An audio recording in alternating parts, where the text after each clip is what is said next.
Arsenal 2, Manchester United 3. I've just... I just don't know what to say, bro. Like, that's, I think, 3 Premier League games without a win now. Liverpool, I was fuming. I was absolutely fuming against Liverpool because it was a massive opportunity for us to get ground on City, but it was a poor performance. But at least, drawing at home to the reigning champions, it's poor considering the circumstances, but that result in isolation isn't the end of the world. Nottingham Forest, again, it's a difficult away ground against a team battling relegation. They've just seen their main relegation rivals have won. So that was, poor. But again, I think the performance in that game wasn't actually as bad because we had clear-cut chances. We probably deserved to win that game. Or not deserved to, but on another day we definitely could have. Whereas this game, we're at home against United under an interim coach off the back of their Manchester derby win, which I know that people will say that it gives them a massive boost in confidence, but it also means that this game was a free hit. And they come to the Emirates and they beat us. They come to the Emirates and they beat us after we led 1-0. Do you know that this season, going into this game, we went 1-0 up 24 times and won all 24 games, and we were unbeaten at the Emirates in however many games across all competitions. Both of those runs were broken by Manchester United because we were at home, we led 1-0 and we lost. And I mean, we'll talk about the title implications and all that later, but this is just so bad because we've now picked up 2 points from our last 9. We've got our first loss since December. This is very, very worrying. A lot of minor concerns that I had with the team have now turned into massive worries. And this could haunt us for the rest of the season. It really could. So let's talk about the game. Let's dissect the game. I think we came out decent. And I was expecting this to be a very difficult game. I was expecting us to struggle. But I thought we were going to come out and we were going to be the better team. And that's what we were. Early, we were the better team. Now, I didn't think we were scintillating or anything. It wasn't like... I thought we were honestly pretty much at the level, maybe a bit worse than we were against Liverpool in the first 30 minutes of that game, where we have a lot of the ball. I wish I could check the stats for the first 30 minutes, but in the first half, it's pretty... I think it says 55% possession to Arsenal, but in the first half an hour it was probably closer to 60. We had a few shots. We had 7 shots, 1 on target, so nothing massive. We weren't really creating much. We were controlling the game. We were keeping United at bay. We weren't at bay. Sorry, we weren't really letting them actually properly threaten us. And then we scored the goal. And it was a crap goal. Odegaard takes a shot. He scuffs it. It deflects over to Timber, and then it goes in off Martinez's own goal. Not the first time that we've been fortunate to score off an opposition own goal. Yeah, not the first time. But we take it.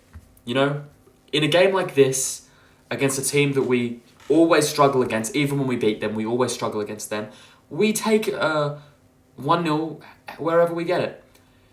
And that's when everything fell to shit. People will talk about the second half, and they'll talk about all that, but it started from when we went 1-0 up. Because our response to going 1-0 up was absolutely shocking.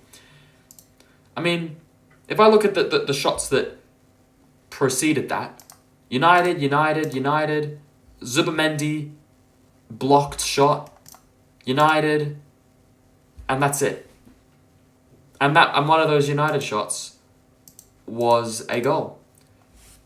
Because, and I'll get to the goal, but I think we lost a bit of control after we went 1-0 up, which I think... Look, I'd understand that obviously United are going to be more of an attacking threat when they're trailing, but also that is when you need to be controlling the game. At 0-0, I'd want to see a little bit more creativity, and then maybe at that point, we play the way we did in the first half. But that's not what happened. United were able to get a foothold in the game. They were able to get more of the ball. And then the goal. The goal. And no, no. Before I talk about the goal, we had a warning sign. Because 4 minutes after we scored, United had a counter-attack. It was Bruno Fernandes on a fast break, and he misses. And then I think right after that was the one that Saliba deflected out wide. You know, when Saliba came in and made that chase down tackle, deflected the ball out wide. So there were 2 warning signs in a 4-minute time span right after we conceded. So right after we scored, before we conceded. And after that second time, that should be when we start to compose ourselves and get a little bit of quality on the ball. But that's not what happened. And then the goal. And this was an issue all game. I felt it was an issue against Nottingham Forest, and it was also an issue against Liverpool. So sloppy. So sloppy on the ball. I mean, we've got the ball. Saliba and Gabriel have the ball. And they keep, and not just them, everyone, they keep making sloppy passes. I can think in my mind one shocking pass or one shocking bit of play from every single player on that pitch. Every single one. Gabriel and Saliba just absolutely smashing the ball up the pitch for no reason. United win it up high. Like, what are we doing? You know, Timber, he was shocking against Nottingham Forest. He was shocking against... he wasn't shocking, but in possession I thought he wasn't very good. I thought defensively he actually did a good job. And that's the thing that's most concerning about this game, by the way, because we conceded 3 goals for the first time since December 2023. It is now almost we are now a week away from February 2026. It has been what, 27 months? 27 months since we've conceded 3 goals in a game. I can't even remember the last time we conceded 3 goals at home. I genuinely can't even remember the last time we conceded 3 goals at home. And I don't even think defensively we were that bad.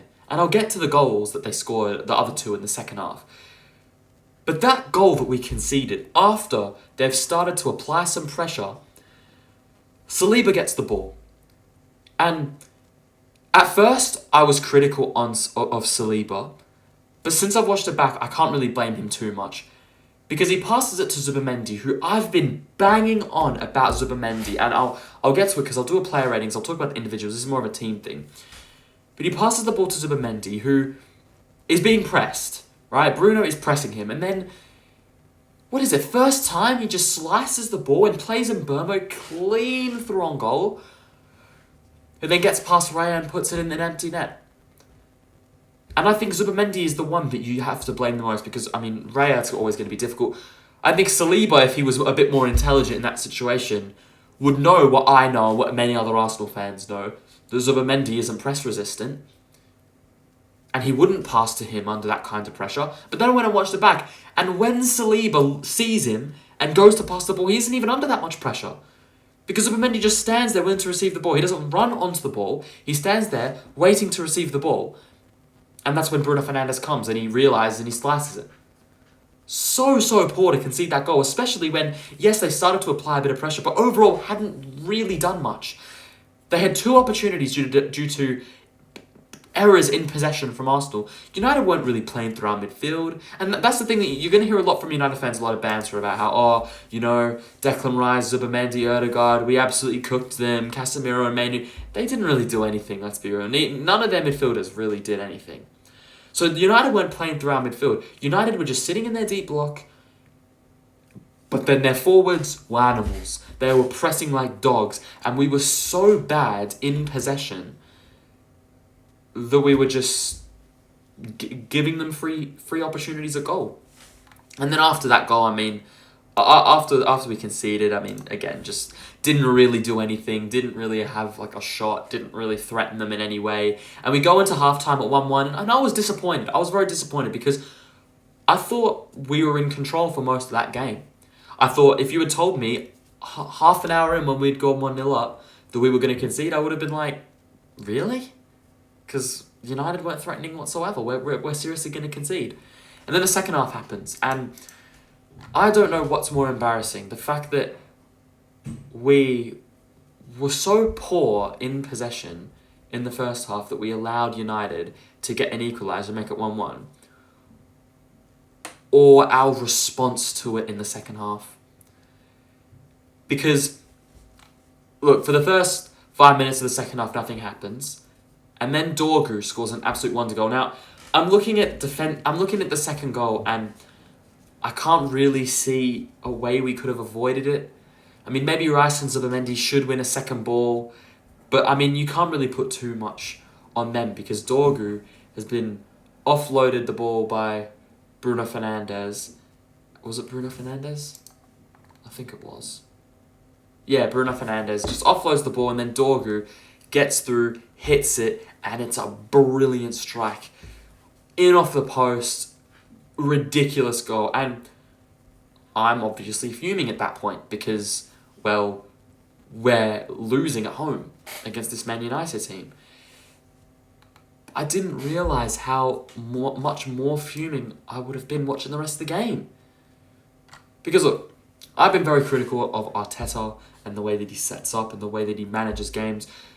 But I'm going to give him some credit. That took guts what he did in the 58th minute of that game. About 8 minutes after we conceded, a little over 10 minutes into the second half, he decides to make a quadruple substitution. Yeah, a quadruple substitution. He takes off Nketiah, Ødegaard, Zubimendi, and Jesus. None of them were having particularly good games. I'll get to Ødegaard in the player ratings. I'll get to Jesus in the player ratings. I already talked about Zubimendi, and I'll talk about Nketiah as well. But none of them were having a particular impact. I'm fine seeing those players come off. But he brings on Ben White, Eze, Marino, and Gyökeres. And that's fine. The only criticism that I might have is that I don't think Zubimendi and Ødegaard should both be coming off. I think if you're going to make a quadruple sub, the whole point is that you want to be, attacking. And having a midfield three of... Going from a midfield three of Rice, Zubimendi, and Ødegaard to Rice, Marino, Eze, it's not really much of a change. So what I probably would have done is I would have taken Ødegaard off, but I wouldn't have brought on... I'll see. You know what I would have done? I wouldn't have brought on Gyökeres. I would have waited to bring on Gyökeres later in the game if we were to score and it maybe opens up a bit. I would have waited to bring on Gyökeres later, and I would have made a triple sub instead. Kept Zubimendi on the pitch, brought on Eze. But anyway, I don't have massive gripes about that. I think that it showed that he actually had some guts. He waited way too long to make subs. I mean, against Nottingham Forest, he doesn't bring Eze on until there's 10 minutes left. Are we serious? Whereas in this game, he got to play a lot of football, and again, we'll talk about that. But then after that, man, I think the players massively let him down, and I do, trust me, I do think it's because of the style of play. I do think it's because of the football that we play. But I mean, it was just so complacent. I mean, you've got... 10 minutes after that sub's been made, I'm sitting there and I'm thinking, have we actually done anything? Have we genuinely done anything? I'm looking, right? We concede the goal. Dorgu has a shot that goes wide. Saka has a blocked shot. Jesus has a blocked shot. Rice takes a shot from outside the box. Marino puts a set-piece header wide. That set-piece header was 12 minutes after the quadruple sub, and we didn't have a single clear-cut chance between those two moments. How are we so complacent? How are we so complacent? We never looked like we were going to score. We genuinely never looked like we were going to score. And then after the sub? Because there was one more sub. He brings on Madueke for Saka. No, before that. Sorry, not for Saka, for Trossard. Before that, we score. After that, what am I talking about? The sub was after the set piece. And then he brings Madueke on for Trossard, which I think he should have brought on Martinelli. And I get that Madueke's got a bit more quality 1v1 and against the low block he's going to do that. But if Trossard's coming off, you need to go a bit more like for like in terms of position, because he moved Saka to the left, and I think that was when Saka's game ended. I think when Saka got shifted to the left, he may as well have taken Saka off, because he didn't have any impact in the game after that. So he should have brought Madueke on. He should have kept Saka on the right because Saka was our only player that was actually a threat for the whole game. And then we finally score. And of course it was from a corner, as always. Balls taking deflections in the box. And then Marino's second effort, taps it in. We think it gets cleared off the line, but it's over. It's a goal. 2-2. I thought we were lucky. I thought we were very lucky for it to be 2-2. But in a game like this against Manchester United, you don't give a fuck if you deserve to win or not, because at 2-2, there is still 10 plus minutes left. There were 7 minutes added on, which meant there were still 13 minutes for Arsenal to go get a winner. And then the third goal. The third goal is the only one where I can actually look at defensive errors, because Cunha carries the ball through about 4 players. I think through Rice, through Marino, carries them through those 4 players. Maybe one of them should do better. I'm not really going to put much blame on either of them. And then curls it into the bottom corner. And I've never seen, do you know a dagger in football? Where you just, it's just a gut-wrenching goal. You can feel it stab you in the fucking heart.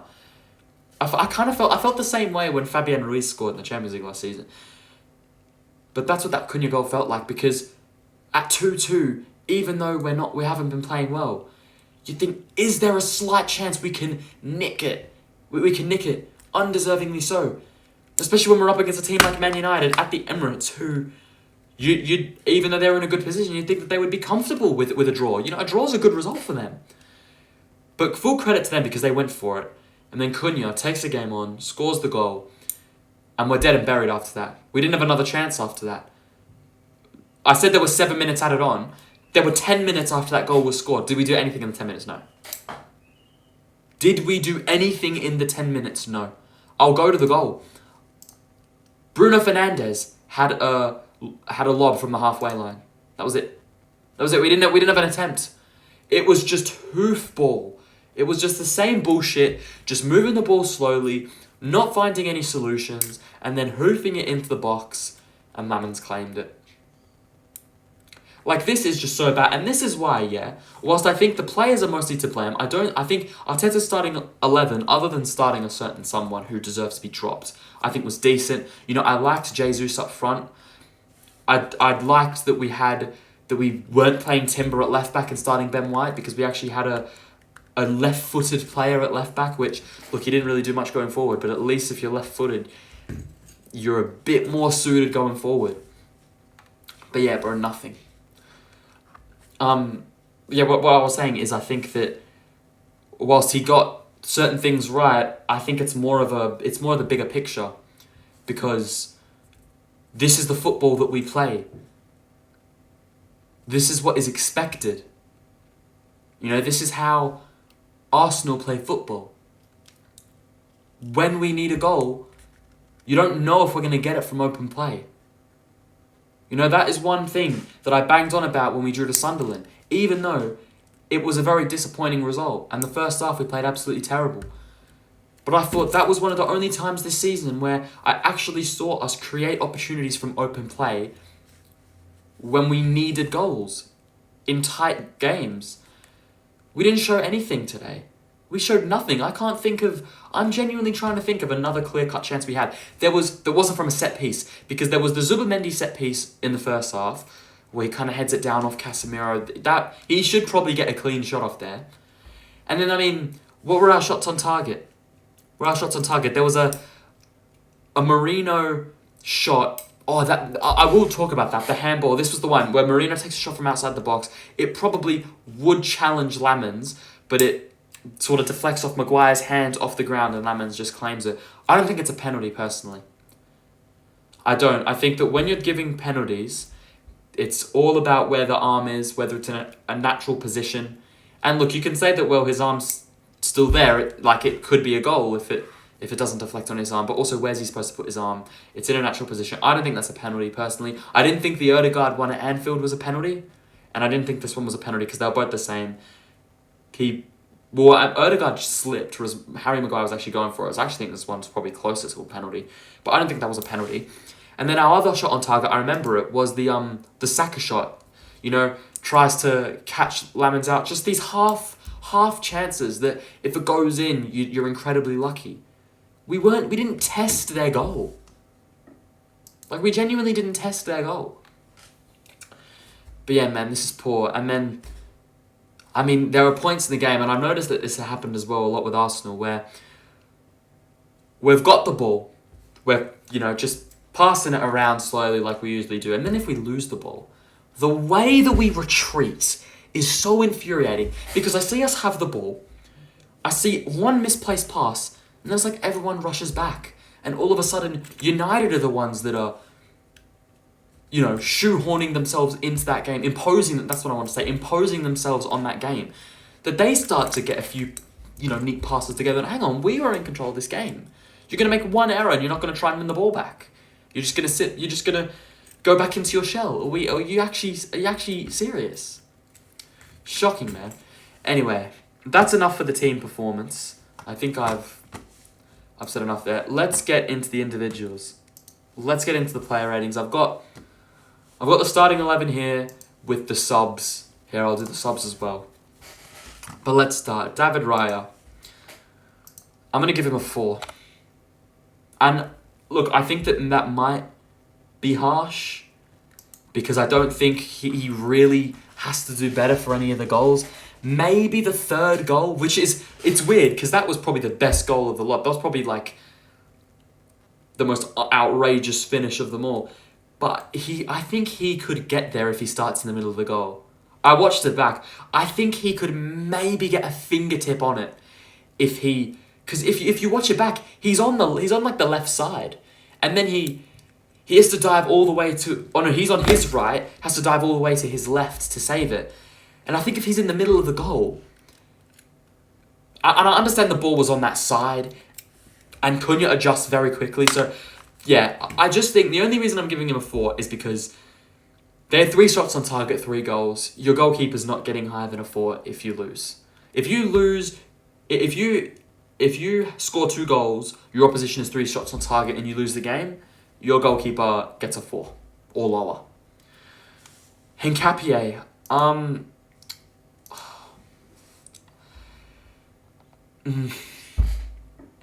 this might seem a bit harsh, but I'm going to give him a 5. I think defensively he was very good. Like, he locked up Ahmad. But I just need to see more from him on the ball, bro. Like, even Timber, I think Timber is not particularly great going forward. But at least Timber has the composure where he can actually hold onto the ball in tight spaces and make that pass, make things happen. Which, it's a pretty ugly way to attack. Like, we play our fullbacks so high, but then neither of them are fullbacks. At least Timber is sort of... At least he's accustomed to that, where he's good on the ball, where he can, make clean passes. Hincapié is very, very mid on the ball. But I think defensively he did his job, so average. Five's average. They cancel each other out, it's fine. Gabriel, I'll give a 4. I think he was really poor. Oh, not really poor. I think he was much below standard. And Saliba has been much better than him as of late. Saliba, I was going to give him a lower rating, but I'll go for a 6, because he actually did have some good defensive efforts. He actually looked better on the ball than Gabriel did. Still had a couple poor moments, but he was fine. Timber, I'll give a 6 as well, At least was able to hold on to the ball probably the most out of everyone. He probably gave the ball away the least. I think he did a pretty good job on Dorgu most of the game. It was just more Dorgu. Dorgu wasn't good because he was like, destroying Timber 1v1. I don't think Timber dominated him. He did a decent job. But Dorgu's impact was more winning second balls than the goal, which I don't think Timber can really do much about. Declan Rice can get a 6. I thought in the first half he was very, very good. But in the second half, he wasn't great. So if you want to maybe go a 5, but I'm not doing any lower than a 5. I think he was among our best players. You're not going to see anyone go higher than a 6, by the way.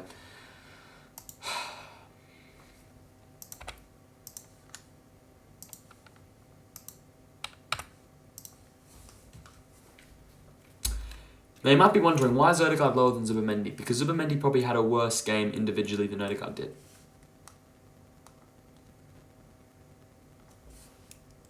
Need to improve. You absolutely need to improve. You are a disgrace. Genuinely, Martin Odegaard, you are a fucking disgrace. These captain performances that he's putting in are atrocious. He doesn't impose himself on the game. He gets so bullied physically. He had one moment where he actually played like a nice outside the foot pass to Trossard, I think. But other than that, I mean, he was so bad. He was so poor. He was running away on the counter. He wasn't playing there was a counter-attack where he was running through the middle of the pitch. And instead of playing the ball into Jesus, who could have either run through and taken a shot or laid it off to Trossard, he instead goes way out to Saka on the touchline. It's like, mate, what are you doing? And then Saka dawdles back, and all of a sudden their defenders get back. This guy, I've never seen a worse player in my life on a counter-attack. Never in my life have I seen a worse player on the counter-attack. Imagine being Erling Haaland and being the best counter-attacking striker in the world and having this guy leading the counters. It's disgraceful. Zubimendi, I mean, I talked about the goal, absolutely shocking. Wasn't great overall, too. Like, he was very, very bad. And then the front three, Saka was definitely the best out of all of them. I'll give Saka a 6. I think him and Rice were probably our two best players. See, maybe that means Timber and Saliba should be lower. I don't know. But I'd say Saka and Rice were definitely our two best players. Shocker. Saka wasn't great. I think it was this has been what we've seen from Saka a lot this season, which I don't think is good enough. I think he has to improve. But it's still good. Like, it's still better than whatever the other guy had to offer. Tried to catch Lamens off, sent in a couple of decent crosses, sent Luke Shaw to the cleaners. He always sends his fullback to the cleaners. Fine. Trossard, I'll give him a 4. The only reason it's not lower is because he started the game, bro. That's literally the only reason it's not lower. I actually think he started the game quite well. If he didn't have that first 15 minutes, he'd be like a 2 or a 3. Because he did fuck all after that. And then Jesus, that's what he gets. He gets a 2 because he was abysmal. Absolutely abysmal. How can you score two quality goals against Atalanta? Well, not 2 quality goals. 1 quality goal and 1 open header at the back post. And then put in this Atalanta. What is wrong with me? Against Inter Milan. And be this bad today. First touch was dreadful. Had no strength. Didn't have a shot. Didn't create any chances. Poor man. I'll leave it at that. Now for the subs. I'll go through these pretty quickly. Ben White, 3. Took 7 years with every throw-in and was really poor on the ball. Marino, I'll give you a 6 because you scored, but, wasn't really able to get any control in midfield. I still don't like you, but good job for scoring. Eze, 3. Had absolutely no impact on that game whatsoever. I'm so disappointed by Eze because I actually rate Eze so highly as a player. I just think it's much to do with the way Arteta's been platforming him, but also he's just, yeah, bro. I feel he's just not been good enough. Oh my god. Oh my god.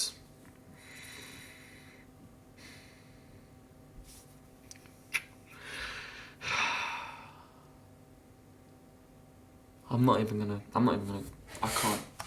I can't do it. I just can't. And then Gyökeres, to be fair to him, for his standards, it was fine, but still nowhere near good enough. But yeah, man, that was it. And then Arteta, I'd probably give a 4 because I think the quadruple subs were good, but we lost at home against Man United, and we had we had 40 minutes to do something, and in that 40 minutes we score a crappy goal and concede. Nah, man. But anyways, I guess I could spend the last couple minutes taking a look at the title implications, because I mean this could be a concern. City came off a good win against Wolves, finally got back to winning ways in the Prem. They've got Tottenham next. Please, you guys are dreadful right now, but please, for the love of God, have something for me. Please. I know you can beat this City team. Even under your current manager, who's a bum, you still beat them. And we've got Leeds away. It's still 4 points. If City lose to Tottenham, we beat Leeds, we forget that this ever happened. It's back to 7 points. We're fine. And I still do think we're going to win this league because I don't rate City. No performance against Wolves is going to, is going to convince me otherwise. But man, it gets to a point where if we don't fix these issues now, thank God we have Carrick on Wednesday, so I can just forget about this and just watch some players we don't get to see play. But yeah, title implications. I mean, it's definitely a big hit. We can't ignore Aston Villa, I guess. I don't think they're going to be there for long, but I mean that big win at St James Park, we can't really ignore them. But yeah, that's it really. I think it's obviously a hit, but we move. Thank you guys for watching this video. Very disappointed with that. I was nervous for this game. I think my prediction was 1-0 to Arsenal. But I mean, that was, yeah. Enough said, the better. I've been waffling for half an hour. Let's just move on with our lives. Come on, you Gunners.